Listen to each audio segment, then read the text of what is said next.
ये बात लोगों को समझना बहुत जरूरी है। काफी रिलीजियस लोगों को लगता है कि वो स्पिरिचुअल है। No, no, no. There's two different things. They are very different things. Two different things. लेकिन लोगों को ये बात समझाना एक बहुत बहुत मुश्किल चीज है। In the अगर आप गाने में समझा सकें तो कमाल हो जाएगा, क्योंकि हम तो बोल बोल के थक जाते हैं पॉडकास्ट में। पता नहीं कोई सुने सुने तो भी समझे, समझे तो भी कुछ बदलाव लाए। आई डोंट नो ऐसा ऐसा होता भी है कि नहीं।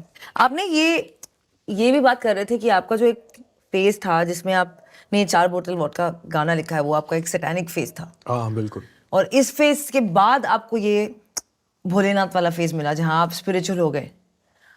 मैं ये सोच रही थी उस वक्त कि यार ये बंदा he is going through so many symptoms, he is going through triggers, he is going through bipolar, लेकिन आपको समझ आ रहा था उस वक्त कि उस वक्त ये नहीं आ रहा हो था। रहा है? उस वक्त नहीं, इन हाइंडसाइट हाँ, उस वक्त नहीं आ रहा था, बाद में आया। बाहर निकलने के बाद जब मैंने रिविजिट करना शुरू किया तब समझ में तब समझ में। At that time you were not understanding what was going on with you.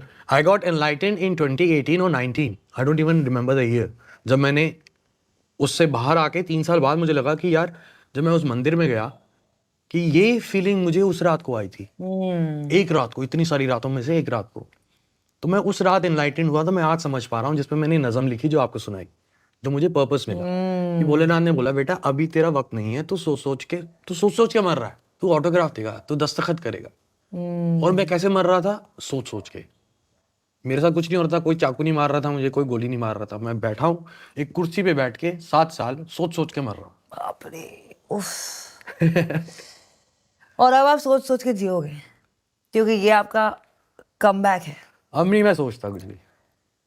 अब डर खत्म हो गया है। डर में पहले भी बहुत बेबाकी था, बहुत ब्रेव था। एक हाथ से भोलेनाथ का हाथ पकड़ा है, दूसरे हाथ से गाड़ी चला रहे हो, ऐसा कुछ? मैं तो गाड़ी नहीं चलाता।